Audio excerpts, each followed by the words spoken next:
After Sunraku and the gang defeats Lycagon's shadow, they continued their journey to Fifticia, and inside this city, Sunraku crossed paths with an NPC that gave him his Arcanum job, called the Fool, giving him more abilities.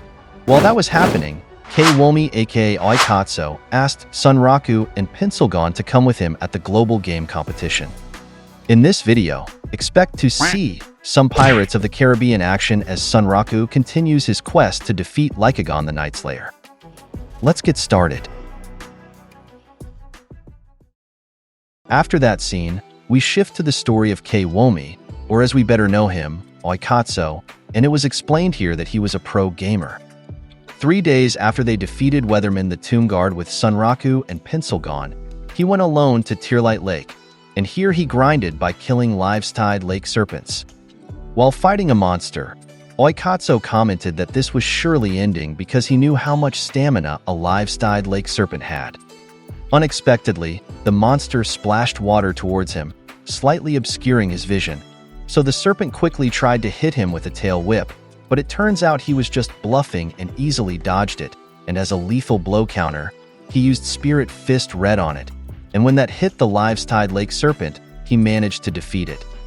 After defeating it, he was pleased because his level increased by 1 again, and he commented on how tenacious that water serpent was, and now he said he was back to level 53 where he was before they fought Weatherman. He irritatedly said that he knew what he did was necessary for them to win, but he didn't expect that Evil Force item would revert his level down to 20. He picked up the serpent's item drop, a live-tide scale, and said that still, it was hard to take down this monster alone. He rubbed the scale to polish it, and while staring at it, he explained that every water spray of that monster had a hitbox, and the items that dropped from those needed to be cleaned before use. So the amount of detail in SLF was ridiculous, and who would think of something this extreme? But still, the SLF engine was really amazing. Afterwards, he explained that Sunraku reaching out wasn't the only reason he started playing SLF. He also heard that a new game was coming this fall, and the latest in the Galaxia Heroes series was using the SLF engine. Galaxia Heroes, he said, was a fighting game series and the main one used in world competition. If a new game was coming out, it was nothing but a destined future battleground for pro gamers like him. Along those lines, SLF was the perfect way to learn about the engine's mechanics in advance. You could say it was a mix of fun and business. And while putting bait on his fishing rod, he said that considering that, he thought Weatherman would be good practice for him, and he cast the rod into the lake. He said the insta-katana strikes of that colossus were beyond human skill, but the speed of the grab seemed reproducible for him, if barely, and high-level avatar performance inside this game was like a useful reference. It was just like controlling Meteus from Galaxia Heroes in 3D space, he said. But while thinking about this, he realized that if Sunraku hadn't been there to fight Weatherman, and if he had fought it instead, he doubted he could have done it at all. His grip on his fishing rod tightened when he thought about that, but he also thought that at the very least, Pencilgon had decided that Sunraku was the best suited for that job and not him. As the fish started to bite on his bait, he said that even so, the idea that he was inferior to Sunraku and Pencilgon had never entered his mind, and when he lifted his fishing rod, he had caught a live-tide lake serpent, and it seemed to be being eaten by a giant lobster-like monster. When he saw this, he was surprised and thought if this was a giant crawfish, but when the name of this monster appeared, it turned out to be a rare enemy called live-tide destroy lobster. The lobster charged at him and delivered a double pincer attack, so he was forced to dodge while not expecting to encounter a rare enemy at this time. He countered with his Spirit Fist Red, but when it hit the lobster's pincer, it did nothing and his hand throbbed at its hardness, but he quickly realized that was normal because it was a crustacean. He also remembered here about what Sunraku told him when they were farming together here, and he recalled that Sunraku mentioned to him that there was a crawfish-like rare enemy here in Tearlight Lake that he needed to watch out for, and he had fought it once, but it was so powerful that if he had soloed it without a mole, he would surely have been defeated there. The experience points Sunraku got from it were worth it, he said, but when he was about to tell him how he fought it, he refused Sunraku and said he wanted to find out on his own, and it's not like with Weatherman where he only had one chance. Turn to the present where Oikatsu was hit by the lobster's pincer attack, causing him to be lifted into the air. It was pointed out again that Kiwomi was a pro gamer, and after that, Onii-Chan laughed because he said he understood this now, and if he soloed this monster and defeated it on the first try, then that would mean he defeated Sunraku as well. And he proudly faced the live-style destroy lobster while preparing to use his spirit fist red. He questioned other people's words that it's just a game, and said that in these kinds of games, it was his job to chase victory with all his might, and as his punch was approaching the monster, he told it that it was time to show those who questioned him what happens when a pro gamer gets serious. In the next scene, we see Pencilgon returning to the place where they fought Weathermon, and we learn that she has completed the bonus unique scenario called From the Living World with Love. She's talking to Setsuna, and she says she's in stoppage time, wondering how long she can keep it going. Then, we move to Thirdrima, where a man is talking to a woman he thinks is from the Wolfgang clan. It's Pencilgon, and the man lets her into the establishment, which makes Pencilgon very happy because her face alone gets her in. She explains that there was a big price to pay for defeating Weathermon, and she needs to procure a decent weapon set because without them, it's hard to earn money, and she still has a debt of 500 million money. However, her problem is that she can't make any financial transactions until she pays off her debt. Because of this, she is left with one recourse, and that's where she went. We then see a person surprised to see Pencilgon entering and asked why she's there. Pencilgon replies that it's a weapon shop, so she's there to look at weapons. The shopkeeper says it's not just any weapon shop, because Schwarzwolf has invested a lot of money in it, and its services are only for special clients who have a signed deal with the clan. At that moment, the woman realizes that her clan has an alliance with the Wolfgang clan, and Pencilgon says she's the special client for that day. The woman is annoyed that she's the client, and she says she knows their leader did this to defeat Lycagon, but it's gone too far. Pencilgon starts looking at the weapons, and the woman watches her from afar. Pencilgon is impressed that the weapon she's holding is player-made, and she says it's a nice piece of work. She adds that a destitute player was probably forced to sell it just to survive, and that everyone has their ups and downs. Pencilgon then notices the shopkeeper staring at her, so she asked her what's up. The shop guard says she's posted there in case someone as unpredictable as Pencilgon shows up. Pencilgon told her not to say that, since she can also be a good customer for her. The guard replies that she won't trust Pencilgon after she betrayed the Ashura Kai clan. Pencilgon says she has a common interest with Schwarzwolf, and she didn't lie about that. Pencilgon's debt is now down to 387,965,000, and according to her, even though Ashura Kai had to fall and everything she worked hard for had to disappear, she wanted to make it to happen. She wanted to give Weathermon the tomb guard last rites because that's what Setsuna of bygone days requested. She says it wasn't just any mission objective, and for her, that was the reason why she was playing SLF. And when she finished that mission, Setsuna disappeared along with Weathermon, so she wonders what she'll do in the game now. She also thought about just logging out, but she came back to reality, and her grip on the weapon tightened, as if she realized something. The guard seems confused by Pencilgon's behavior, and she says she'll take the weapon she's holding, and she gets another one as a backup. The guard asks if Pencilgon can afford it, and Pencilgon asks if Siger 100 didn't tell her. The guard asks what she means, and Pencilgon says that her friend Sunraku found a unique scenario that allows them to fight Lycagon anytime, but it's not true. In exchange for that information, Siger 100 agreed to pay for what she'll buy in the shop, and of course, that's not true either. The guard can't believe what Pencilgon said, and she says no one told her about it. Pencilgon says she just talked to Siger 100, so maybe the guard hasn't heard about it yet. Because of this, the guard says she'll message Siger 100 about it. Pencilgon makes up a story about the situation of Lycagon's appearance and such, saying they're in a hurry because the fight will happen soon, and Siger 100 sent her there to get equipment. She adds that time is running out, and they need that equipment right now, but the guard asks who cares. Pencilgon replies that the guard should care because it's important, and asks what the guard will do if they miss that mission. She asks if the guard can explain that to Siger 100. The guard seems nervous because of what Pencilgon is saying, and she wonders what Siger 100 will say to her if what Pencilgon said happens. She says she knows Siger 100 is a different kind of woman when it comes to Lycagon, and she agrees to let Pencilgon take the weapons. In the next scene, Pencilgon leaves, telling the guard to expect news about what will happen, and the guard wants to go with her, but Pencilgon has already disappeared. Pencilgon is very happy with what she did, and she says it's a bit annoying to see a real player in the shop, but she got her equipment, and now she can fight a bit more decently. Besides that, she has a goal in this stoppage time, and she holds the brooch on her head, which releases flower petals. We learn that it's called the Brooch of Faraway Prayer, and it's a reward for defeating Weathermon. It doesn't affect her stats, and its only purpose is as a message pointing westward to something beyond, and it's the only thing directly related to Setsuna. She adds that it's probably safe to assume that whatever the brooch is pointing to is related to Setsuna.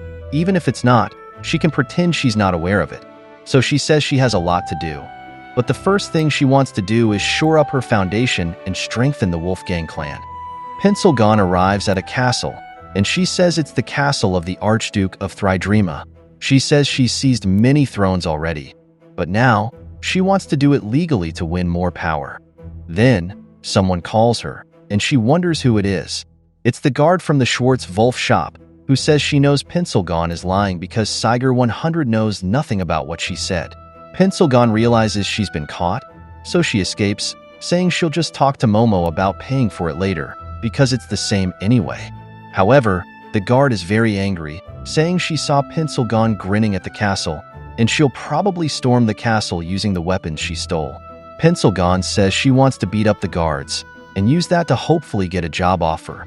The guard asks if that's Pencilgon's idea of fun, which makes her think, and she says yes, it is. The guard looks for bounty hunters, saying Pencilgon is a dirty lying PKer, and Pencilgon says she's reformed, so her record is clean. While this is happening, Pencilgon thinks that she still enjoys SLF, and at that moment, she doesn't even feel like she's playing in stoppage time. She says she's gotten Setsuna's message, and from that point on, it's time for her to enter the next stage. Let's turn our attention to Hizutomi, who is reading the message from Katsuo addressed to him and Pencil Knight.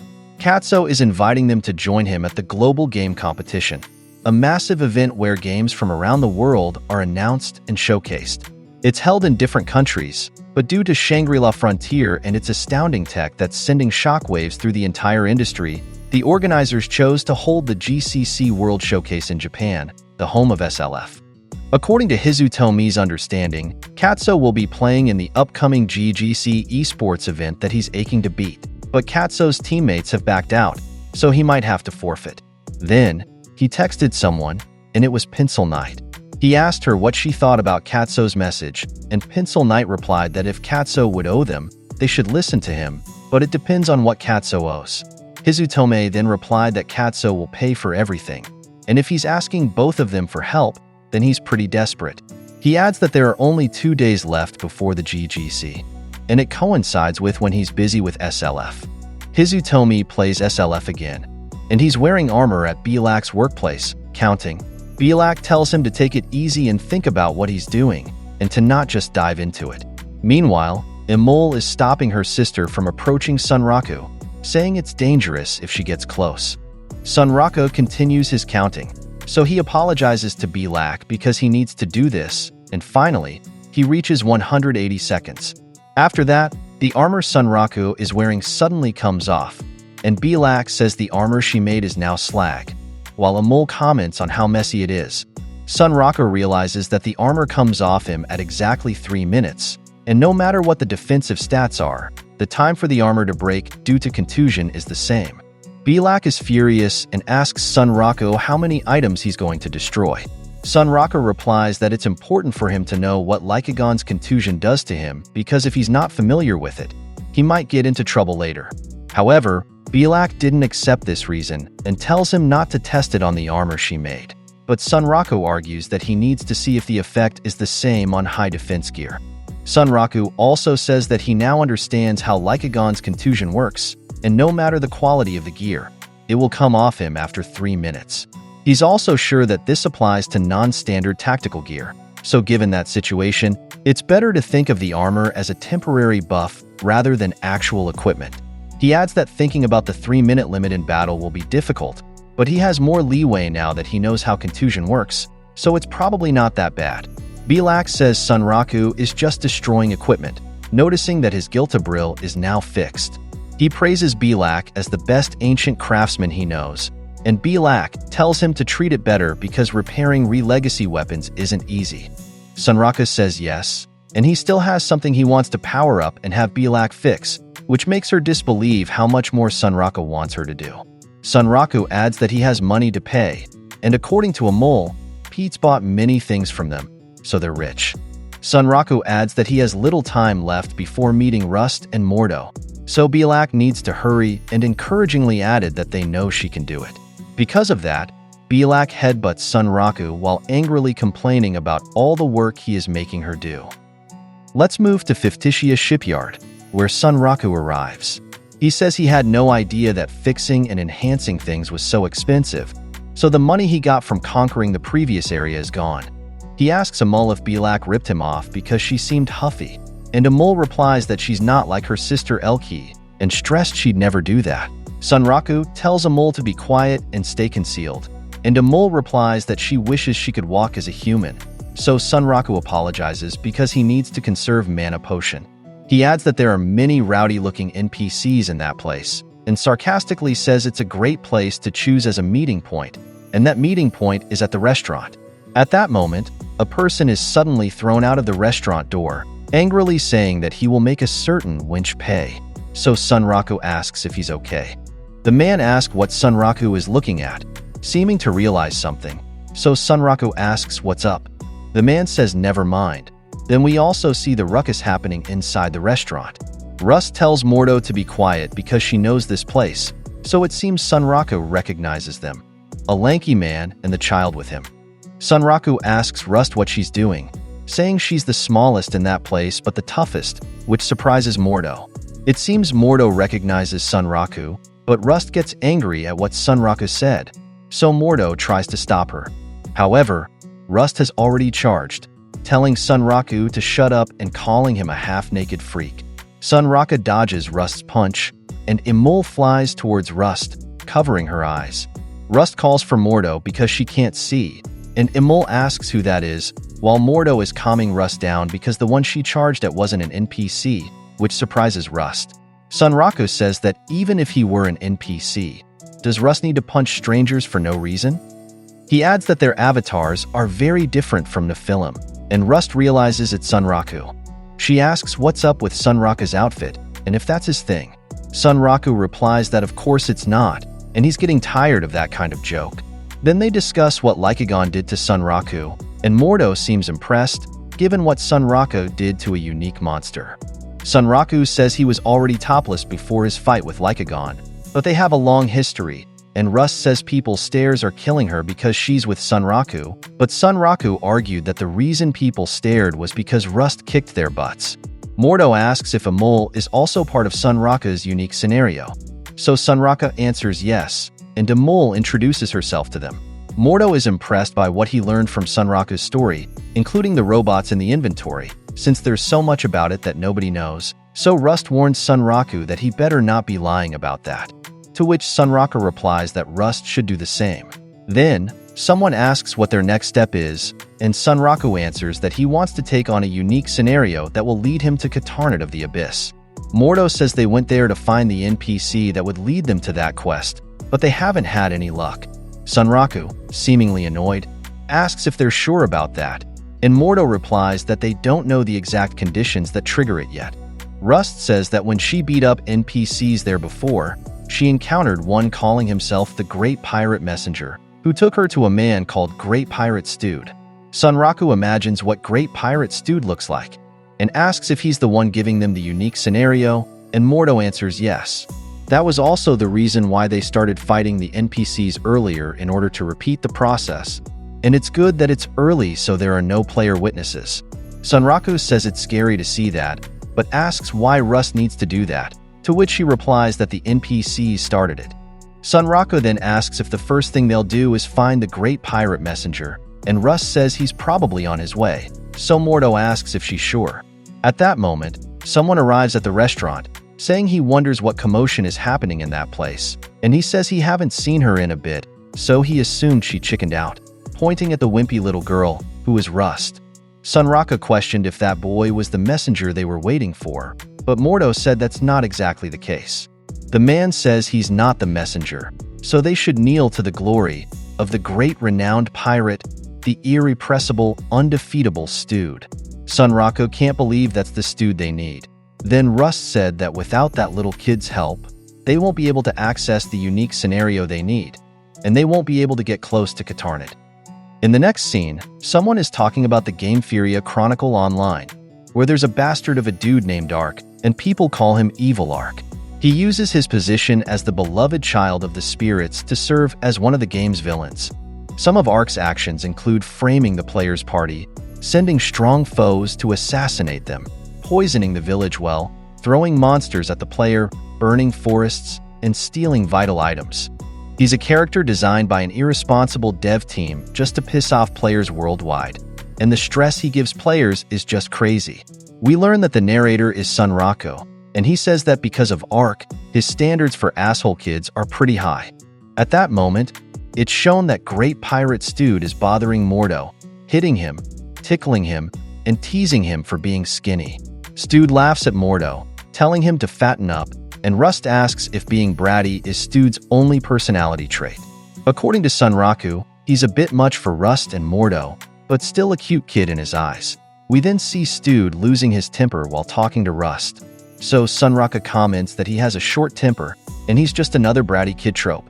Stewed hears him and turns around, angrily asking what Sunraka said, but he seems shocked when he sees Sunraka and points in his direction. Sunraka asks if that's how Stewed reacts because of Lycagon's contusion, and Amol replied that his mark had also scared other people while they were on their way here. Amol adds that the Vorpal soul coming out of Sunraka's body stings like a dagger to anyone who comes near him, which impressed him. Then, Stewed asks for Sunraka's name, so Sunraka introduces himself, saying he's with Rust and Mordo, and he's famous for crushing Lycagon the Night Slayer, which makes people look at them. Stewed is trembling because of Sunraka, praising him and calling him bold. He adds that if Sunraka can do a job for him, he'll give him a reward. Rust tells Sunraka not to make Stewed cry, and Sunraka replies that he's just remembering another stupid kid, so he can't help teasing Stewed. Then, Stewed calls all of them to follow him to his ship, and adds that without one, they wouldn't reach his daddy's Crying Inns man, the ghost ship that killed his father, and he won't be able to sink it. At that moment, a unique scenario pop-up appears, asking Sunraka if he'll accept the Drill the Disciple of the Abyss unique scenario.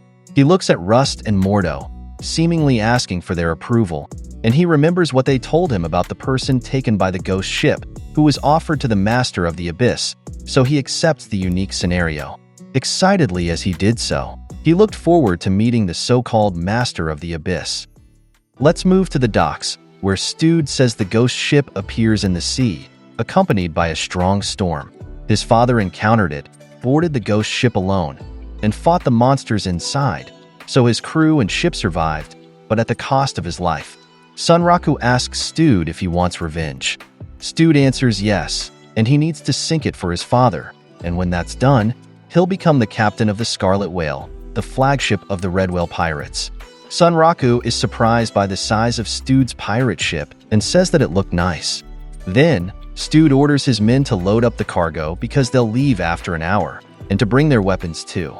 He also tells them to make sure the ballista is ready, which impresses Sunraka, who says Stewed really acts like a sea captain, and Amol says she's excited because she hasn't been on a ship before.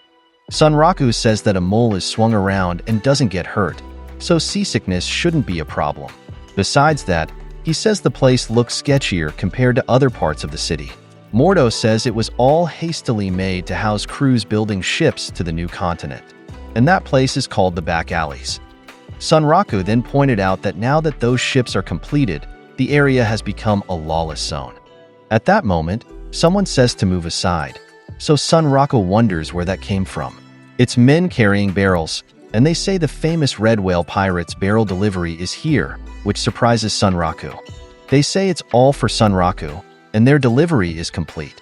Sunraka can't believe it's for him, and says it must be supplies for their journey, and it's weirdly thoughtful from SLF. Mordo asks Rust if this happened to them, and Rust says no. Sunraku happily peeked at the barrel to see what's inside. And it's Rei, which makes Sunraku throw a mole in surprise. He really can't believe Rei is there, and at that moment, Akane comes out of another barrel and asks what Sunraku is doing there. She also asks where they are, while Sunraku asks them what they're doing, and why they were brought there in barrels. Akane answers that they're not sure how, and she explains that she was watching the sea when a pop-up message appeared to accept the unique scenario Drill the Disciple of the Abyss. She thought it was the unique scenario Sunraku mentioned, and she heard it was a super rare quest, so she accepted it. And suddenly the Red Whale Pirate's world-famous barrel delivery arrived and put her inside a barrel. Sunraku says that's scary, so he asks why it happened because he thought he was the only one who accepted it. Rei says it probably happened because technically, they're still in one party. Sunraku realizes he hasn't disbanded the party yet, so Rei and Akane are still his party members. Rei says that because Sunraku accepted the unique scenario as the party leader, his party members also knew about it. Sunraku thinks it might be bad because Akane and Rei are involved not only with Lycagon but also with Katarnid, so he wonders what he should do. Because of this, Rust and Mordo ask what's up, and Sunraku answers that the more allies the better, and it's more fun that way. However, Rust says Sunraku acted like he was surprised, so Sunraku whispered to him that he wasn't sure what to do since this was an ultra-rare unique scenario, and he couldn't tell them to leave since he owed them both. Mordo says it's okay for him and Rust if more people join, so Sunraku invites Rei and Akane to come along, and Akane agrees, while Rei is hesitating to join. That's because she doesn't want to leave Sunraku's party, and it's shown that she's telling this to Saiger 100, who asked what she's doing. We are shown a flashback where Saiger 100 is urging Rei to leave Sunraku's party for a quest. But when she was about to leave the party, a pop-up for the unique scenario appears and pressed it by accident. She can't believe how it all happened and thought about their plans to travel the new land with her clan. She added that if she dive into this, she's sure her sister would be angry. Saiger 100 explains that she's playing SLF to defeat Lycagon, so she'll do everything to make it happen, and everything else is a lesser priority. On the other hand, for Rei, she played SLF when her sister invited her, but now she has a different reason why. Let's return to the present, and Sunraku is asking Rei if she'll join. And Rei apologized to her sister in her mind, and insisted that she had her own reasons for playing too, and she says she looks forward to helping Sunraku. Everyone was shocked by how passionately Rei responded to the question, but anyway, now that they actually had a great party formed, they were ready to storm Katarnid's domain. The drawbridge and anchor are being raised, and a member tells Stude that they're all set to go. Stude replies to set sail. He also says that the Scarlet Whale, flagship of the Red Whale Pirates, is departing, and their target is the ghost ship Crying Innsman. Akane is excited that they're leaving, and Sunraku is impressed that the game's AI is actually moving the ship. A crew member tells Rust and Mordo that it will be a while before they reach the sea where the ghost ship is, so it's better for them to prepare for the battle while they can. Because of this, Sunraku realizes that a sea battle will take place, as a big storm was mentioned, which is similar to fighting in the middle of a constant earthquake, and he wonders if everyone will be able to move properly. The mole asks how they will fight a ghost ship, and Sunraku says that according to Stude, it's full of monsters. On the other hand, Rei mentions that she talked to an NPC about the monsters before they boarded the ship, and the NPC said they were dreadful creatures that were a mix of rotten fish and human corpses. Rei suggests that they might be aquatic zombies, and Sunraku praises her because NPCs don't talk to him due to his contusion, so he can't gather intel. On the other hand, Mordo says this is the first unique scenario they've accepted, so they don't know what will come of it. Sunraku asks what the two are doing, and Rust answers that she's just looking at how to use the ballista, while Mordo says they can't be too careful. Sunraku mentions that most pirate ships have big cannons, but Stude's ship is full of ballistas. Rei says that's probably because there's no gunpowder in the SLF world, and Sunraku realizes he hasn't seen any guns or anything like that yet. Nevertheless, the ship looks sturdily built, so he doubts it will suddenly sink. Stude says of course it won't sink, because it's the pride of the entire Red Whale Pirates. No ghost ship can beat it, so they'll accomplish their goal in no time. Sunraku says that he will leave Stude to handle the navigation, and he'll rest until the unique scenario is triggered. Stude says Sunraku is bad for his heart, and Mordo asks if he's that bad, while Rust says he just looks like a freak to her. Soon, the ship's lookout saw something towards the western sky and reported it to Stude, who looks in the direction the lookout mentioned and says they're there. We then see Sunraku and the others fishing unsuccessfully on the side. Sunraku seems to notice something, and Imul asks what's happening. Then, Sunraku asks Ray if the weather changes that quickly in SLF, and Ray says it doesn't. Mordo asks what they're looking at and if it's a rain cloud, because it's getting bigger and bigger.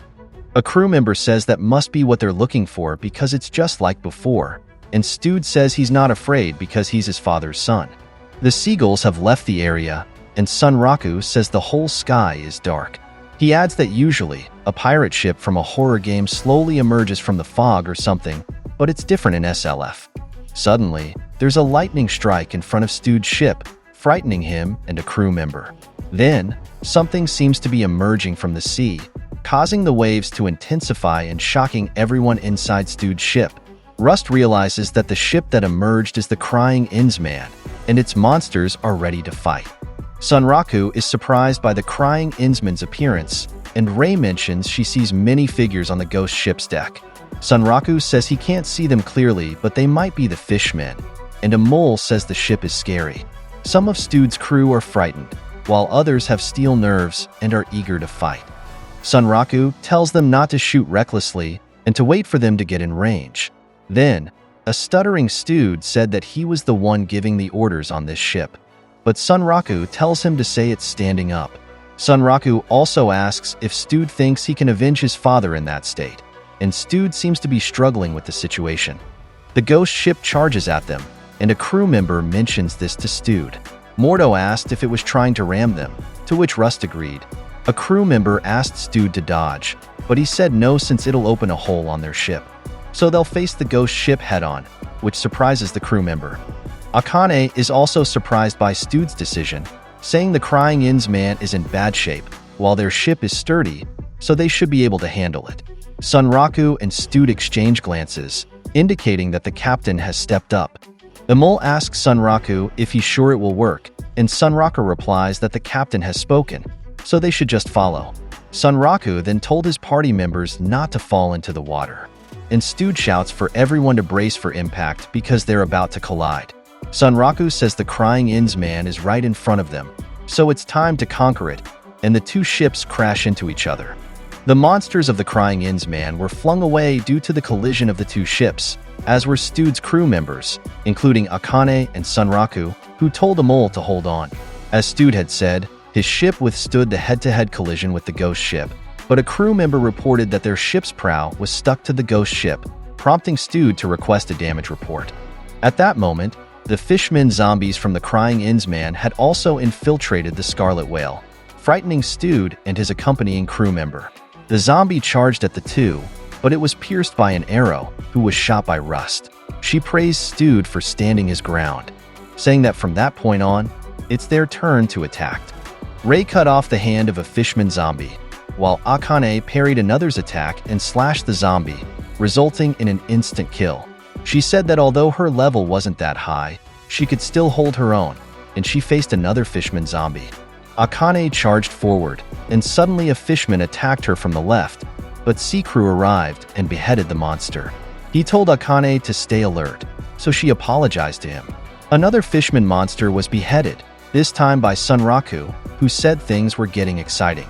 He added that they should let the others take care of the fishmen zombies that had climbed onto the Scarlet Whale, as it was time to storm the ghost ship. A horde of fishmen zombies arrived, and Imul commented that the zombies were swarming in like flies, while Sunraku said that a frontal assault might be kind of a pain. Someone asked if they were trying to reach the ghost ship, because if so, she would clear a path for them. We learned that it was Rust, who was using a bow and arrow different from a normal one.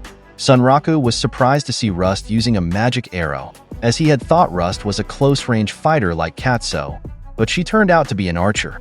Then, Rust called Mordo, who brought out his staff and used the faraway cheer skill, which buffed Rust's attack.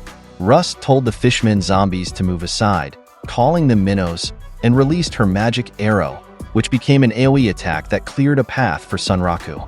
The zombies were flung into the sea due to the power of Rust and Mordo's attack, impressing Sunraku with the outcome. Sunraku praised the two for their actions, and he used his Shano possession skill to jump onto the ghost ship.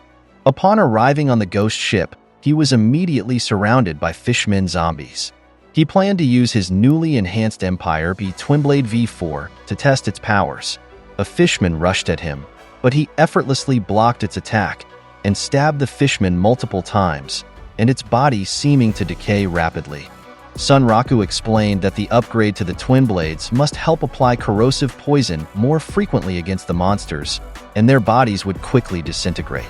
Amul remarked that the fishmen looked even more disgusting now, and Sunraku told him to continue casting spells because they would deal significant damage once they took effect. Amul cast Magic Edge, and more fishman zombies appeared. A creature different from the zombies was shown, with chains attached to it. Sunraku used his Shano possession skill to avoid the attacks of the fishman zombies. Sunraku said that the full effect was speeding up his recast time, allowing him to already reap its benefits. He said he could use all the skills he wanted, but he wondered where the fishman zombies were coming from, and Imul noted that they weren't dwindling. Then, Mordo notified Rust about the two foes on her left. So Rust shot the two zombies with a magic arrow, which Sunraku saw. Because of this, he realized that Rust and Mordo had also come to the ghost ship. Rust said it seemed more fun on this ship, or in other words, there were more enemies there. Sunraku asked if they had defeated the zombies on Stew's ship, and Mordo replied that a few remained, but the ship's crew could handle them. He thought they could let the crew take care of that, and he sensed that the NPCs wanted them to handle the ghost ship situation. Mordo added that he would provide support from above, and asked if Sunraku wanted defense buffs, but Sunraku said not to bother because he was resistant to most of them. At that moment, Sunraku and the others heard the sound of chains, and Rust said more were coming, while Sunraku wondered if the zombies would keep spawning infinitely. Then, someone threw an anchor at Rust and Sunraku, prompting Mordo to ask if they were okay. Sunraku answered yes, and said that must be the boss, as it couldn't be more obvious. Sunraku was referring to the creature shown earlier, which was the deep-sea Frillshark zombie. Rust asked if that was the captain of the ghost ship, and Mordo said that if they defeated the Frillshark, it would stop the fishman horde. Sunraku commented that based on the zombie's strength, he doubted it would much of a challenge. Let's shift our focus to Stew's ship, where he was watching Rust and Akane fight the fishman zombies.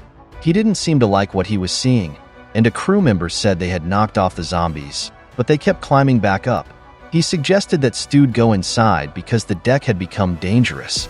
Stew told him to forget about that, surprising the crew member, and shouted that he was going to the ghost ship to avenge his father. Then, we were shown Ray's attack on a zombie, but she didn't kill it with her first slash, so it managed to attack again. Ray blocked it, but in her mind, she thought she had again failed to finish the job. Akane arrived to kill the zombie Ray was fighting, and asked if she was okay. Akane said that the number of their fishman zombie enemies had decreased, and Sea Crew praised both of them. Ray explained that she had previously paid the price for casting Armageddon, which had halved her stats and reduced the effectiveness of her armor. With her current stats, she couldn't fully utilize her antimony sword.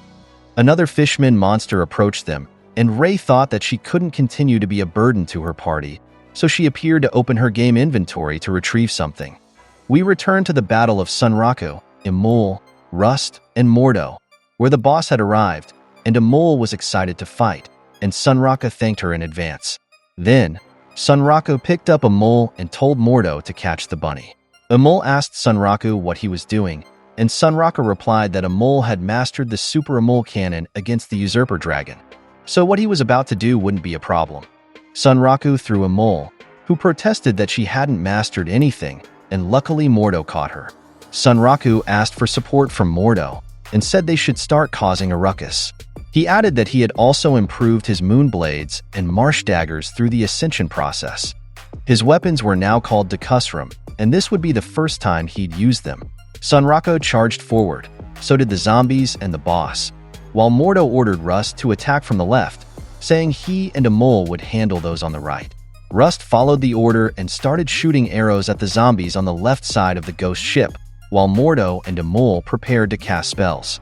Sunraku explained that instead of the usual power-up process for the marsh daggers, he had them ascended by Black, who improved the weapon's vitality. Now, each was a dual blade, one-handed sword as powerful as anything a hero would wield. He charged at the Frillshark zombie, using Unbroken Light Dance, which resulted in a critical hit. According to Sunraku, Decustrum wasn't just durable, it also didn't have a vitality penalty after a critical hit, and using these two would make long battles easier. The Frillshark zombie counterattacked, but Sunraku easily countered it, saying that if it were just the Frillshark, he wouldn't need much time. For him, something feels weird, because the battle seemed too easy for a unique scenario, so he wondered if there was a stronger boss waiting. Sunraku added that their large party made the Fishmen horde dealable, and perhaps that's just how it was when not fighting alone. Then, Stewed entered the battle, shouting that he would finish what his father couldn't do. Sunraku and the others were surprised to see Stewed, and Sunraku asked what he was doing there. Mordo asked if Stewed hadn't told them he was leaving the ghost ship battle to them, but Stewed replied that he could fight too, and the Frillshark zombie rushed at him. Sunraku was shocked by this, and realized that the Frillshark was ignoring them and targeting Stewed. At that moment, Sunraku seemed to notice something and thought he gets it now, and it was more than just a monster hack. He said it was an escort mission, and they needed to protect Stewed. Mordo and Rust were confused by Sunraku's words, and the game explained that the mission would be completed if they protected the target NPC from its enemies. Sunraku panicked, realizing it was more than a horde battle, and they couldn't cover everything simultaneously. At that moment, it was shown that the Frillshark threw an anchor at Stewed, which seemed about to hit, but someone deflected it, surprising everyone. The anchor was flung back and plunged into the ghost ship because of the deflection. Then we see Rei saying how her stat debuffs make it difficult for her, but she noted that she would be able to fight well enough with her new equipment set. The Sunraku party immediately realized it was Rei, and Sunraku said he thought a new monster had arrived. We shift to Stewed's ship, where the Fishmen zombies had been defeated or had fled, and Akane invited Sea-Crew to join the others. They went to the Crying Inns man, and on the other side, Sunraku profusely thanked Rei for babysitting Stewed, who said he was fighting too, but he got scared when the Fishmen attacked him, which Rei effortlessly repelled. Rei said she accepted the challenge, and Sunraku stated that the enemy's focus was on Stewed, so they shouldn't slack off. If it was an escort mission, they shouldn't waste time and should finish the battle. Sea-Crew and Akane also arrived, apologizing for being late, but ready to join the fight, and they charged in. At that moment, it seemed as if everyone's movement stopped, which shocked Sunraku, who couldn't believe what happened.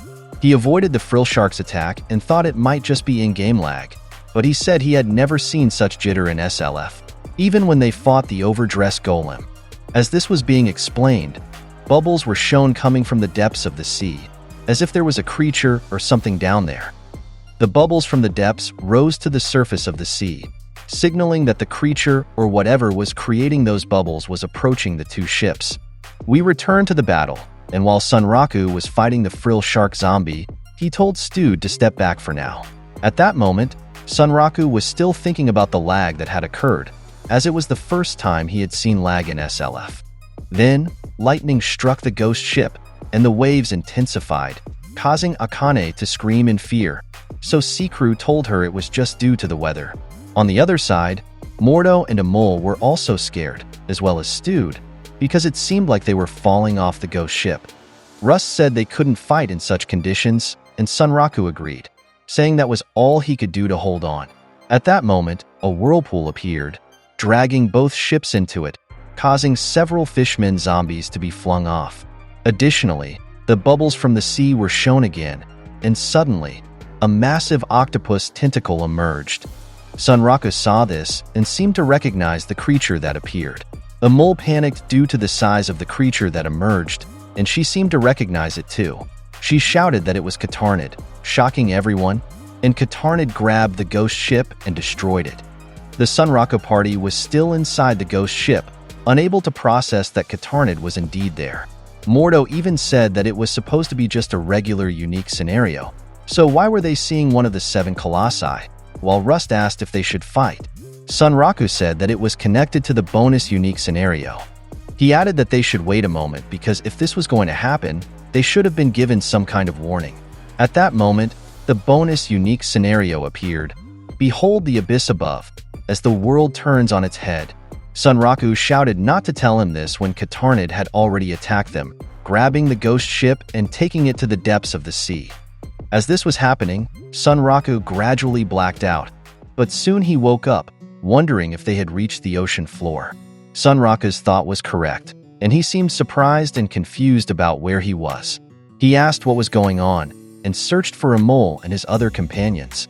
Sunraku hadn't expected this to happen, and he thought it was no longer just about escorting Stude, as he was the only one there now. He didn't know their actions would lead directly to a potentially dangerous bonus scenario, so bringing a mole along was a very bad idea. He asked where he was and if they were being dragged into an undersea cave or something, but then he saw something that shocked him. He realized it wasn't just a cave, because what he saw was an entire underwater city called Reluiath, the abyssal capital. He also saw some fish that seemed to have been removed from the water, next to the frill shark zombie's equipment, but the zombie wasn't there. Sunraku wondered what was happening.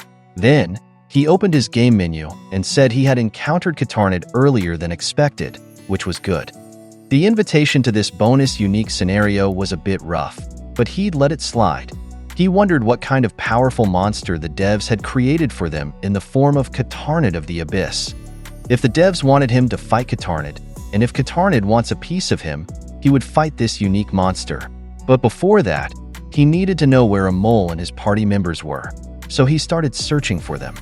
In an old house in Reluiath, we see a man inside wondering about the voices he hears close by. Sunraku wandered around Reluiath and saw strange fish called Deep Abyss Moray, so he wondered if these were similar to the fishmen they had fought earlier. It turns out this was just a regular, harvestable fish, and he thought about whether he could put it in his inventory. He commented that he didn't understand what was happening, but either way, he wanted to get information about this undersea city, and he started to observe his surroundings. He explained that this whole city had a light shade of blue color and was also worn down, and when he saw the castle in the center of this city, he thought that if Katarnid was here, he believed he would be inside that castle. Then he was also thinking about the bonus unique scenario that suddenly started when they were fighting, called Behold the Abyss Above, as the world turns on its head. He said that the lag-like thing he felt before it was triggered happened at the moment Akane stepped onto the ghost ship. Because of what happened, he thought that what set this off was Stude still being alive and his whole party stepping onto the crying Inns man. Suddenly, something appeared on his interface while he was looking at the information on this bonus unique scenario, and when he looked at it, it was a timer labeled Special Condition Abyssal Time, and he had 167 hours, 58 minutes, and 21 seconds on it. When he saw this, he thought that the guiding torch he got from Lycagon was also a special condition, and if this was a bonus unique add-on, it might be similar to Weatherman's level restriction mechanics. He started walking while saying that now he was also racing against time, but he wondered if this was the time he could stay in this place. He said here that the Master of the Abyss invited him to this lair of Katarnid of the Abyss, and it looked like he needed to finish this scenario within 7 days. He didn't know if that time was a lot or not enough, but he was sure that he needed to log out now and then, so he thought if there was a save zone somewhere in this place where he could respawn or log out. He observed the dilapidated buildings around him that only had plywood blocking their doors and windows, and he noticed that these were blocked from the outside, so he wondered if that was to prevent the residents from getting out. He said he didn't like the look of this place and thought if he should find his party members sooner, because if Emul and the other NPCs get wiped out, they can't be revived. But if he had no idea about anything in this place, he needed to search the surroundings first and find his party members along the way, and he started shouting to find them. As he crossed an alley, he noticed a creature quickly running away from him, so he immediately chased it while thinking if it was a person or a monster, and he said he didn't notice it much, but it looked like a large man. While chasing, he thought if it was Ray, but when he saw it, he immediately noticed it wasn't because of its tail. Suddenly, numerous fishmen monsters appeared behind him and started chasing him, and when he looked back, he was surprised by how many there were. He quickly brought out his Decusrum and asked what was up with this enormous school of fish and why there were so many. He started running from them while attacking those that got close, and commented that it seemed these also appeared inside the city, and it looked like their equipment had been upgraded compared to those that appeared on the ghost ship. He used his skill mirror of fading here to leave an illusion of himself, but because of the number of fishmen, it was quickly buried among them and disappeared. So he shouted here because he couldn't believe it and said that because of their numbers, even after you remove their aggro on you, it just comes back immediately. But nevertheless, he said, while running towards a dead-end alley, that the AI of these monsters was stupid and they didn't even think to separate to try and cut him off. He said that if they were just going to chase him like robots, they would never catch him in a lifetime, and he used his skill Shanio Possession here to jump high, and when he landed on the wall, he then used Gravity 0 Level 1, which allows him to reduce the gravity effect when his saws are touching a wall or ceiling, and this lasts for skill level times 10 seconds. After he used that, he started jumping from building to building, and with his speed, he was like a bullet ricocheting off the walls. When he reached a rooftop, he thought his position was good, and he commented that if all these fishmen could do was rush him, they would be forced to gather at the base of the building he was standing on, and he further remarked that it looked like fish sticks would be his dinner here even though they were rotten. But still, he wondered why there were so many fishmen here, as if he was in Stage 5 of Cosmo Buster Operation Federation Rear Force Pullout. He explained here that Cosmo Buster was a virtual reality shooter released with the ad copy Prepare for Overwhelming Full-Body Despair. And the full-body despair part was right because you're constantly faced with enemies that endlessly respawn in a 360-degree arc around you. The mission for Stage 5 was particularly awful, he said, because the military forces you to distract all those enemies so the Federation forces can escape. So basically it's like a lizard repeatedly pulling its tail. After some work, he said, he arrived at a solution using an in-game bug to run up a wall and keep running, because the only fail condition here was if you, the player, died. So the game didn't care how many of your NPC companions died, which turned that battle into a real hellscape, but in the end, it was still an S-rank game. He started walking and said that sometimes not fighting is the right answer, and he learned that the hard way before, and indeed, memory is experience and experience is power. While walking, he noticed a shark-like character sitting on one side holding its injured shoulder, so he shouted in surprise and asked how long it had been there. He quickly brought out his decusrum and thought if there were fishmen up here too, so the shark man quickly stopped him and said to wait a moment while calling him Birdie and said he wasn't like those, which surprised Sunraku that it could speak. He then thought if this was the man he saw running earlier, but it wasn't because it didn't look like rotten, unintelligent fish sticks like those below, so he thought their meeting here was event-related. He asked the shark man if it was hurt and if it was being chased by the fishmen below, but while he was asking this, suddenly a fishman managed to climb up the building, and it turned out they had made a large pile using their bodies to climb up, which surprised him. Because of this, Sunraka commented that a mob where none of them have free will is scary, and the shark man beside him tried to stand up and said those were annoying. When he turned to look, he threw a potion at it, and it was surprised that he gave it healing medicine. So he quickly ordered it to drink that and said they would run from there, which the shark man immediately did and said he didn't know who he was but thanks. While running, Sunraka didn't expect that the first one he would encounter was an NPC instead of his party members, so he was sure that what was happening here was event-driven. So he grinned with joy and thought there was no way he would let this chance go. He also thought that this shark man might know a lot of information about the whole area where he was, and there might be something there he could use to find a mole and the others. The shark man spoke to him and asked if he was the one shouting earlier, and as a word of advice, he shouldn't make noise if he didn't need to because those mostly use their eyes and ears to find enemies, and if he wasn't careful, they would gang up like what was happening now. Because of this, Sunraka thought that he was the reason why this shark man was injured, so it said not to think about that and no harm was done. So Sunraku just said that he wanted to talk to him about things, and the shark man told him his name was Araba. He explained that he hadn't seen a birdie like Sunraku before, but he would make it up to him, and for now, they should find a safe place. Sunraku agreed with that and also introduced himself, and pointed out that he was a normal human being and his head was just a mask, which surprised Araba that he was traveling like that. As they were running, there were several beautiful mermaids watching them do so, and they were happily singing and flying in the air. In the next scene, they arrived inside a ruined house, and Sunraka commented that it was good they lost the fishman zombies, but he asked if Araba was like them and why he was being chased too. So Araba pointed out that he would never become like them, and introduced himself as a proud and strong Pescorian, and told Sunraka not to compare him to those pale imitations. He then said it's like Sunraku comparing himself to a wild bird in a tree. So Sunraku said that he had already told him he wasn't a birdian or whatever he called him. When Sunraku looked at his interface, he saw that they had reached a save zone. He commented that it seemed any building they could access functioned as a save zone as long as they escaped from enemies, which was surprising. But, he said, he would explore this city for 7 days, so it was only right that he was given a little more support than usual. After that, when Sunraku was about to ask how they would start exploring this city, Araba quickly stopped him, so he wondered what was wrong. So Araba said he heard singing, and he suddenly became worried when he thought that mermaids were making that noise.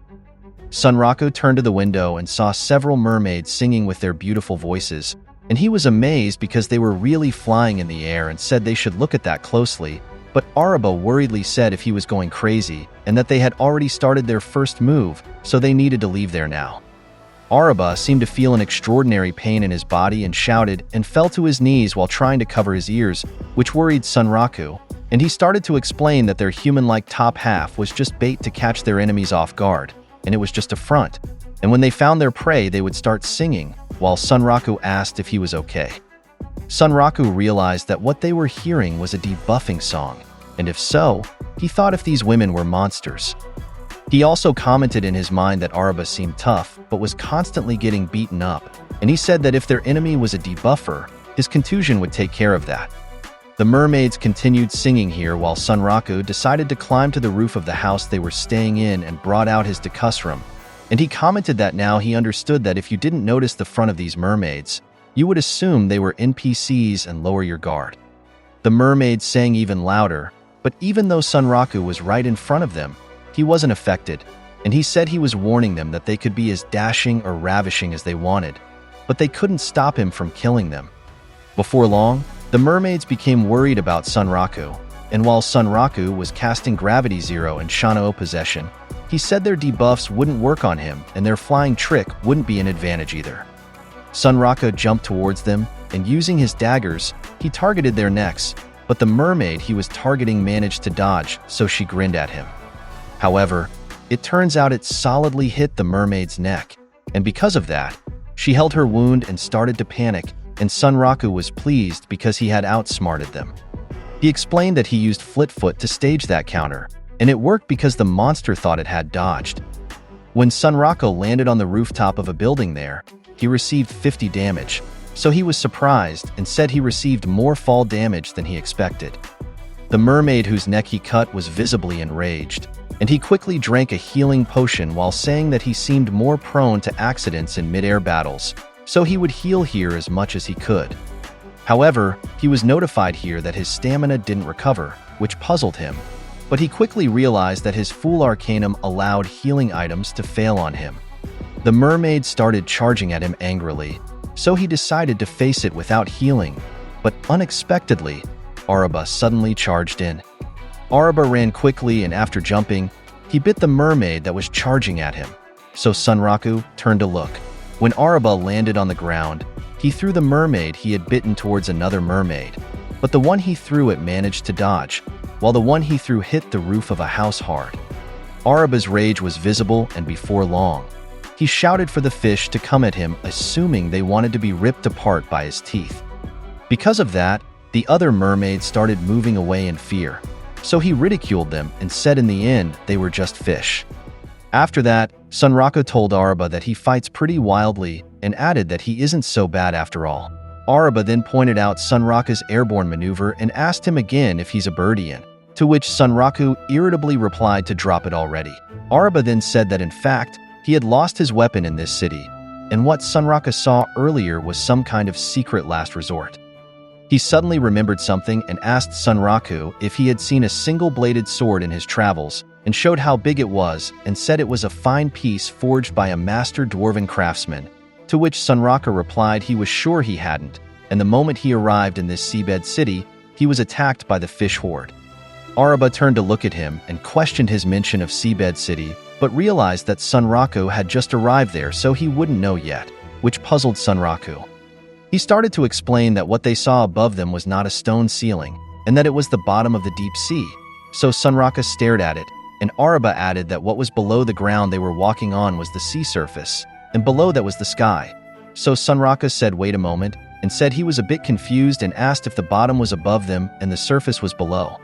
Araba then said that here in Reluyith, the abyssal capital, the entire city was teeming with the turning power of the Master of the Abyss, and they called it the city on its head. When Sunraku heard this, he incredulously asked if Araba meant the whole city was upside down. So Araba added that the turning power didn't end there because it could also turn the seabed into a place with breathable air. It could also turn living, non-human fish into undead fishmen, and at the same time, turn dead non-human fish into non-fish mermaids. Sunraku was shocked by the information he received here and asked if he was being fooled because what kind of crazy power was that, to which Araba replied that he understood his surprise and said the master had the power to overturn even death. In the next scene, while Sunraku continued his journey with his new friend Araba inside Reluyith, Araba explained to him the meaning of the master's power can overturn death itself, and said that was the power of Katarnat of the Abyss, the power to overturn, and thanks to turning an entire city on its head, it forced the abyssal capital of Riliath to exist down by the seabed. Sunraku asked if he was saying they were upside down in the middle of the water, to which Araba pointed out that it wasn't just upside down. He explained that it twisted the very surrounding of the city, back when it was topside, and turned it all around, and added that that's why they could breathe down here and why gravity still worked upward for them. Because of this, Sunraku asked if that was the reason why the fishmen zombies and mermaids were created. He also asked, why were the mermaids flying around, because logic dictated that they should be gravity-bound like them. So Araba said his guess was that things were twisted again for the second time, from air without water to air with water. For the mermaids, he said, perhaps they were running in the middle of water, and pointed out that they lived at the bottom of the water and not on the surface, so maybe they were affected by the general rule, or maybe in essence they were really underwater, to which Sunraku commented if that was like a double crisscross, and this debate was starting to become silly. But that's what it does, Araba said. It overturns all rules, making everything upside down and mixing it up. That's why it can overturn death itself, and Katarnat of the Abyss is truly a supreme being capable of changing the rules of the world. Sunraku remembered the phrase the master's power can overturn death itself, and thought if that meant it wouldn't die even if they killed it. While touring the town, the two of them reached a higher ruined building, and while looking at the castle in the center, Sunraku commented that it was so unfair to have such an ability, and something was telling him that fighting it normally had no chance of working. He said in his mind that he still had a lot to learn about this bonus unique scenario, but if the lives of the NPCs here were at stake, he wanted to avoid a direct clash with Katarnat, and he told Araba that once he found all his companions, hopefully they would also find a way out of this city. Araba commented that assuming he wanted to leave this place alive, he needed to entertain Katarnat, which puzzled Sunraku. So he explained that the Master of the Abyss brought people like them to this place not to kill them, but to alleviate its boredom by watching them struggle, so they were just a diversion for it, which made Sunraku comment that such a hobby was extremely tasteless. Sunraku also asked if it had stand-up routines that an octopus could understand, to which Araba replied that as he said, it wanted to see them suffer. Sunraku thought about this and was sure that there must be some kind of trick they needed to set off, and before long, he called Araba and asked what were the 4 towers he could see in each direction, and he replied that he didn't know, but what he did know was that there was a blocker inside each one, which puzzled Sunraku. So he explained that those were the bastards with the power to shut down their strengths. He added that the only one he heard about was Cryonair, who can contain all types of magic. So Sunraku thought there might be one like that in each tower. It seemed those served as guardians of the towers, and if he defeated all these blockers, he bet it would trigger some kind of event. He praised Araba because he knew so much about Reluyith and Katarnat, and he asked if he had been stuck here for a long time or if this wasn't his first time here. So Araba explained that he had wandered around there for quite some time, but he clarified that this was indeed his first time arriving here. But he knew the lone Pescorian man who escaped from Reluyith and lived to tell the tale. He said that he had stabbed Katarnid's left eye, and after that, he suddenly found himself outside Reluyith. Sunraku asked if the Pescorian he was referring to was his friend.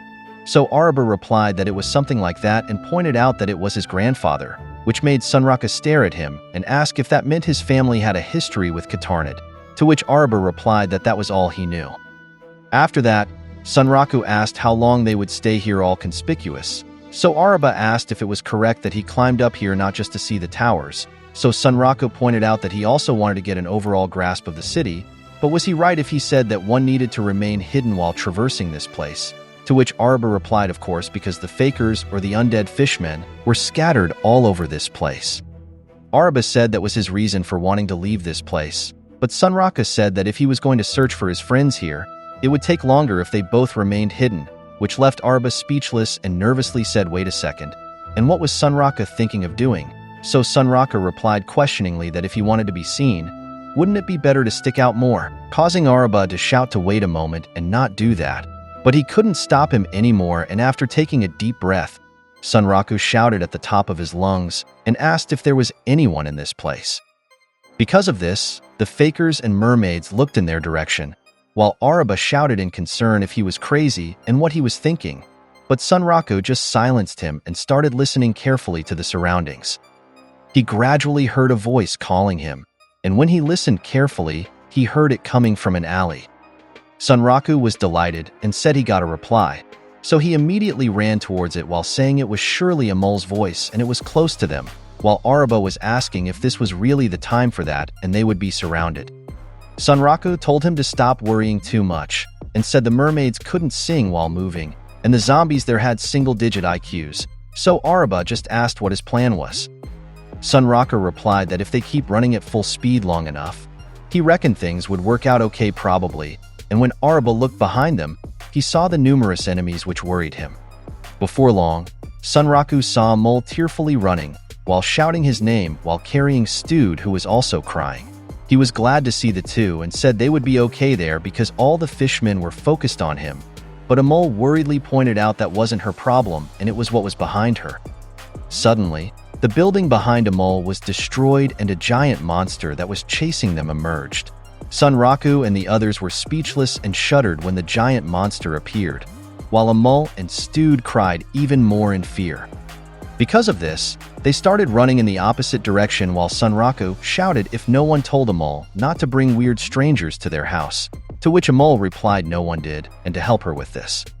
While Sunraku and the others were being chased by the giant fish-like monster, the skill random encounter was explained to us, and it was said to be a skill possessed by a very limited pool of monsters, including Vorpal bunnies and Kate Siths.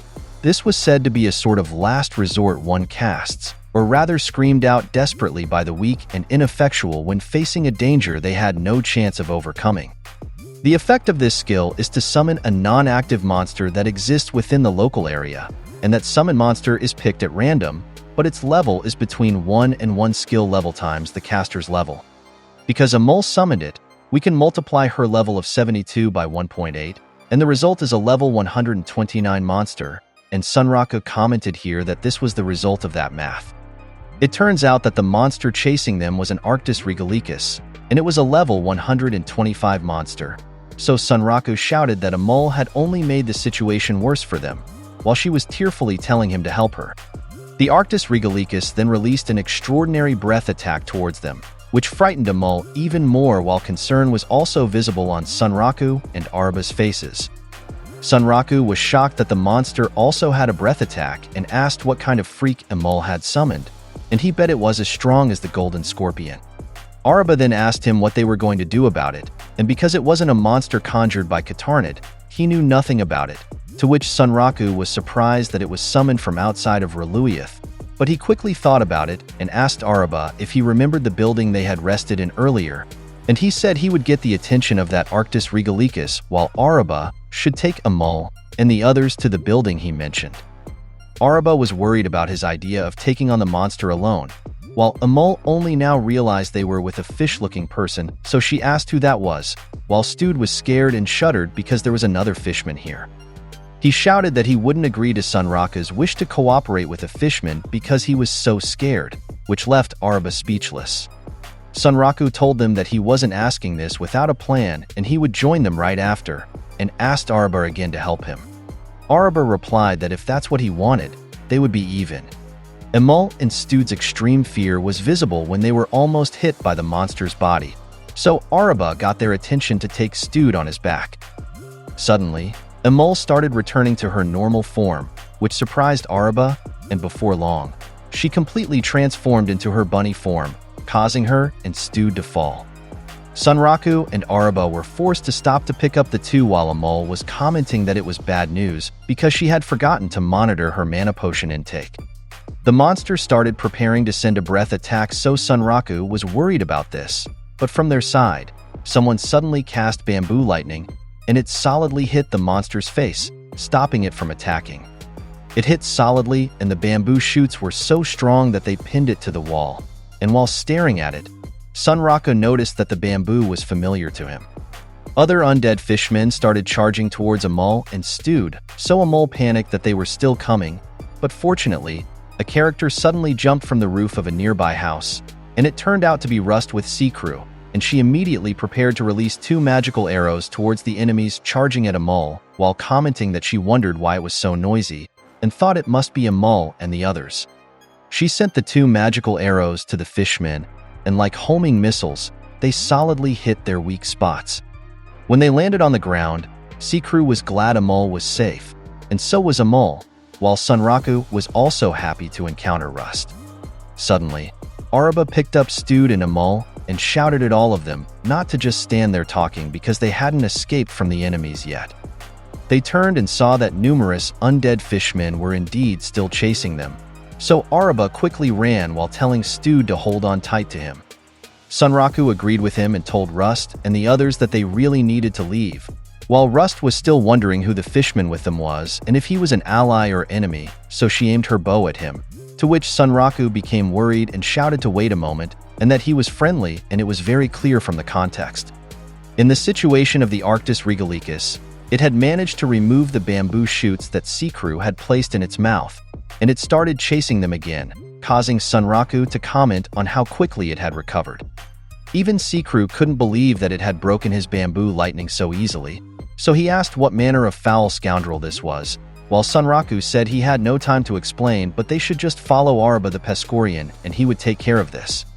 Sea Crew questioned if he was going to face the monster alone, and if so, it was too reckless, and Araba agreed and said it would be better to fight together, while Stude was shouting that he didn't care and just wanted to get out of there. Rust then said she had an idea, and happily said she was sure that the fancy robots she had access to could match this, so Sunraku commented that he knew she just wanted to observe them, and apologized because those had no power, which suddenly deflated Rust and made her sad, causing Sunraku to be speechless while asking if she was really that affected.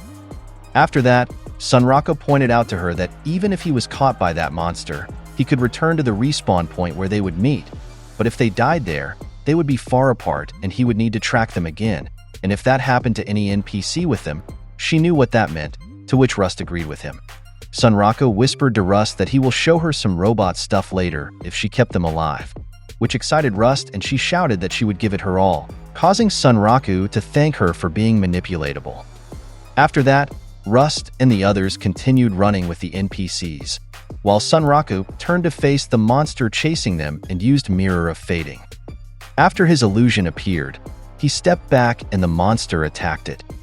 Emol and the others were worried about the scene they were watching, and Stude was even asking if Sunraku wasn't afraid and how he was facing this madness and even smiling because of it. So Sunraku explained that if he had to put it into words, they could just call it a player's thirst for the unknown, and that was the reason why he had ended up in this situation and nothing else. Surprise was visible on Stude's face when he heard Sunraku's answer, and he added that yes, he knew it was a bunch of cool RPG dialogue, but it was really easier for him to escape alone. And if he were to tell the truth, he thought he was getting a hint on how to defeat this Arctis regalicus.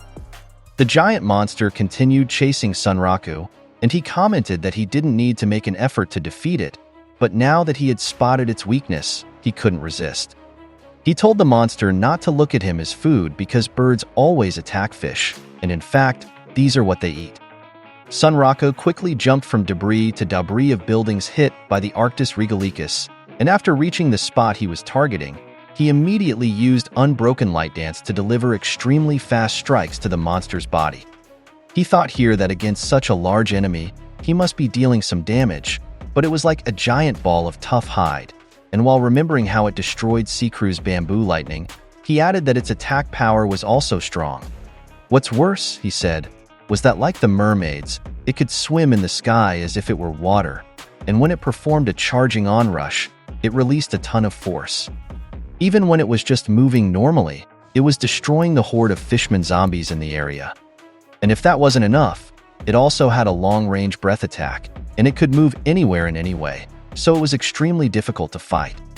Now that he knew that, he couldn't help but think if this was a unique monster or what, but he also said that this only applies if they were anywhere but Reluith. When the Arctis Regalicus charged at him, he jumped so he avoided it and it hit the wall, causing its body to twitch.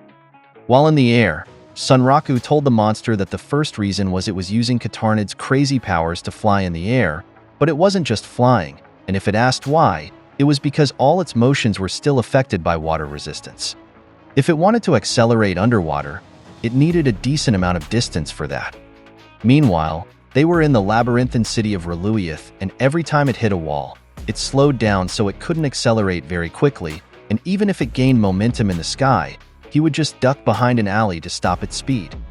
While using Gravity Zero, Sunraku added that if they were both in water, he wouldn't last a second against this monster, but fortunately he was moving like he's on land, and since he could make a flying leap away from the ground, he had a speed advantage, and he started jumping from building to building while the monster was still trying to chase him. After that, he told the monster the second reason, and every now and then it showed a stunned animation for an instant.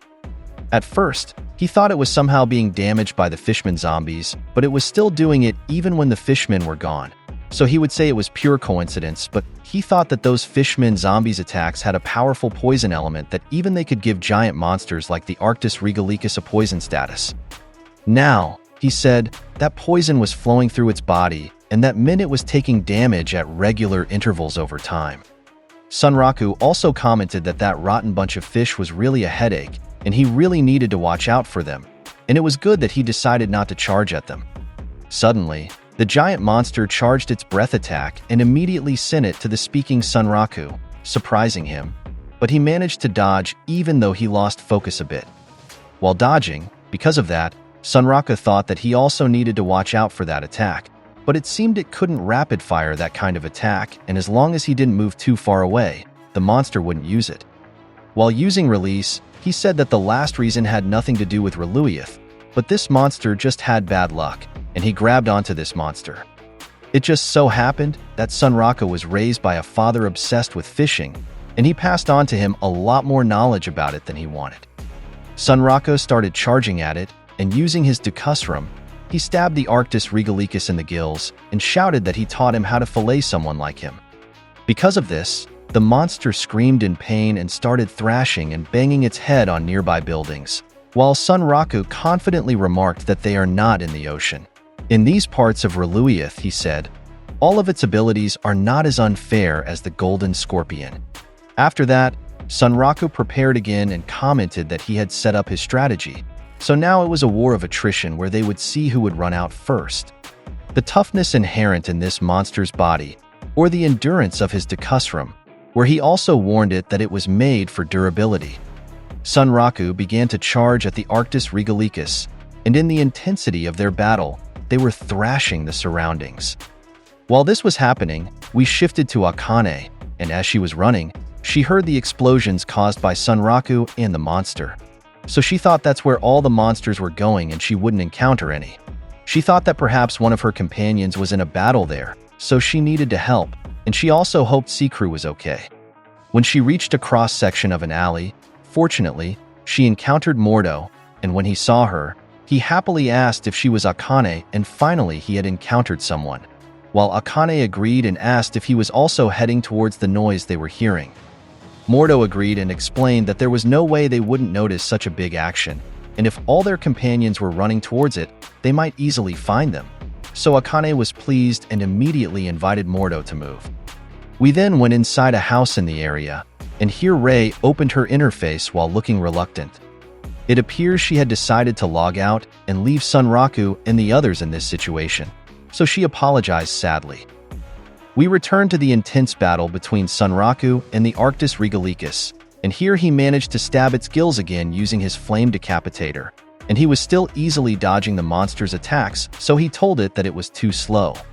Next, Sunraku used his Flitfoot to jump in the air, and commented that the monster seemed to be at its limit because it started thrashing about, and while saying it should hurry up and sink and be defeated, he stabbed the monster's nose using his other Decusrum. After stabbing it, he jumped and held onto the wall of a nearby building, and because of his last attack, he managed to bring down the giant monster he was fighting. It slowly began to obliterate and pixelate, an indication that he had defeated it, so he jumped from where he was hanging and happily cheered that finally this stupid thing was over. He picked up his Decusrum from the ground and said these saved him because he was right in thinking that Arctis Regalicus was tough, but his weapon's durability dominated him. Sunraku started laughing loudly with joy, and he also began picking up the monster's item drops. While he was doing that, Akane and Mordo arrived on the scene, and the two were happy that they had found each other, and now they were in one group again. While Mordo was saying that because of the noise earlier, he assumed there was a battle in this place, but when he looked around, he asked who was fighting there. Sunraku explained that he had fought a giant dragon-like oarfish there, and they wouldn't see it again, so they shouldn't think about it anymore. It seems that because of how intense that battle was, it became a signal beacon, he said, while Akane asked if they stayed here, would their other companions arrive too? So Sunraku said he had encountered their other companions earlier and they were waiting at the base he had set up, which pleased Akane while Mordo asked if they were the stragglers. Sunraku added that nevertheless, he hadn't seen Rei yet so they should wait there for a while, but falling pieces of rocks quickly caught his attention, and when he looked at the nearby building, he saw it was slowly crumbling, so he thought there was another new enemy. But when he looked at it carefully, he quickly noticed that it wasn't and the buildings around them were starting to repair themselves. Akane was surprised by this and said these were ruins just a while ago, but now they had returned to how they were as if someone had pressed a reset button, while Mordo asked Sunraku what was happening, to which Sunraku replied that he had no idea but he guessed this was another one of Katarnid's skills. Mordo was worried when he heard that, and he added that that bastard was just playing with them, and because it seemed pleased, now it was cleaning up the playroom. We then went to the base that Sunraku had set up, and here Rust was puzzled by what Arbor explained to her about Tarnid's power being the power to reverse, and even Amol was commenting how difficult it was to understand while Seacrew was commenting that when he repeated it, it became even more convoluted. So Araba said he couldn't blame them and it was difficult to understand at first. Stude, on the other hand, was surprised while peeking through the window, and it turns out this was because Sunraku had arrived there. Seacrew immediately ran to Akane with extraordinary worry and joy, and so did Amol to Sunraku, and it even caused 5 damage to him because of how hard she crashed into him. Araba couldn't believe that Sunraku had defeated the Arctis Regalicus, while Sunraku happily explained how awesome the material harvest was. He also said he had meat here that looked light and tasteless, but he would give that to Araba. Mordo, meanwhile, tried to call Rust to tell her they had returned safely, but she didn't pay attention to him and immediately pointed out to Sunraku their promise, which left Mordo speechless and commented that sometimes he got better reactions from NPCs. Sunraku pretended not to know what Rust was talking about, so she shouted that he said he would show her the robots when they got here. So Sunraku remembered it and started taking them out while explaining that they had no energy left, but Rust said that was okay. If that's the case, Sunraku said, he would bring out his non-standard tactical bird, Suzaku, and when it came out of his inventory, because it indeed had no energy, it was just lying on the ground. They all stared at it, and Amol and the others commented that it looked very tired while Mordo asked if it was broken. So Sunraku said again that it had no energy and was frozen in the position it crash-landed. Nevertheless, despite Suzaku's current appearance, Rust was overjoyed when she saw it and even called it glorious, and she started pointing out how good the frigid steel and metallic touch felt, and she was delighted that SLF had made this, while Sunraku agreed with her and explained that Nephilim Hollow often compromised on such things. Rust was like an animal in heat while closely examining Suzaku and pointing out how detailed its construction was, so Sunraku got annoyed with her and said not to break anything. Mordo commented that he noticed Saiger Zero wasn't with them now, so Sunraku said he thought she would have heard the noise earlier too, but he didn't see her, so he just assumed that maybe they had encountered her, to which Rust pointed out that they hadn't seen her. Sunraku then thought that she might have gone to a distant place alone, but he doubted that, so he just said he was sure that a player of Ray's caliber would pick up on how the save zones work here. After that, he changed the topic and said that now that only one of them was missing, he wanted to start their next step. First, he said, they were given 168 hours to crack this bonus scenario, or in other words, 7 days, and they needed to work out how they would schedule these 7 days. So starting with day 1 today, he wanted to know when each of them could log in. Even just a tentative plan would be okay for now, and Mordo realized that they couldn't work on this scenario every single day. Sunraku agreed with him and explained that they didn't know if their entry would be timed, so they should just pray that this scenario wasn't so difficult that they needed to play it constantly for 7 days. Akane raised a concern that she was open on day 2, but she had club commitments from day 3 to 5 so she couldn't play, but she could join on days 6 and 7. Rust and Mordo said they could both log in on days 3, 5, and 7. After hearing that, Sunraku wrote a schedule sheet while saying they would talk to Ray about this later. While looking at the schedule, Sunraku commented that there wasn't much overlap, but they were likely to all be here on the final day. Mordo asked what his schedule was here, so Sunraku said he wanted to log in every day, but thanks to Murphy's Law, of course he was busy tomorrow and the next day, and that probably wasn't all he would be doing, and it turns out this was because of Katsuo's request for him to join the GGC. Sunraku then told them all to hold down the fort in the meantime, which surprised her, and she fearfully asked if she had to stay in this creepy shack all day. And even Stude started to get scared because were they just going to leave him here, and he wanted to leave this city ASAP. Because of this, he asked Araba if he could watch over those two, to which Araba replied that if he needed to, then okay. Until he found his weapon, he said, they would use this building as a base, while Akane told Seikru to help them too, to which he happily agreed. Mordo then said that whoever could log in would try to advance the story scenario and keep each other updated, and after that, Sunraku said this was the end of their session for today. But because the Lord of the Abyss was treating them like fools, he wouldn't give up here. Day 7 would be their ex-day, he said, and at that time, no matter how crazy Katarnid's skills were, they would be the ones serving surprises there. In the next scene, we suddenly went to an airport, and here there was a man speaking saying that now that they were in Japan, did his companions want to tour first before going to the GGC venue? The woman with them said that before that, did any of her companions know which hotel Kiwomi had checked into? To which one asked why, and if she wanted to personally declare war on that man. They told her she didn't need to go so fast, even if she's ranked number 1 in the US. This seems to be the woman Oikatsu was referring to that he couldn't defeat in the GGC he was going to participate in,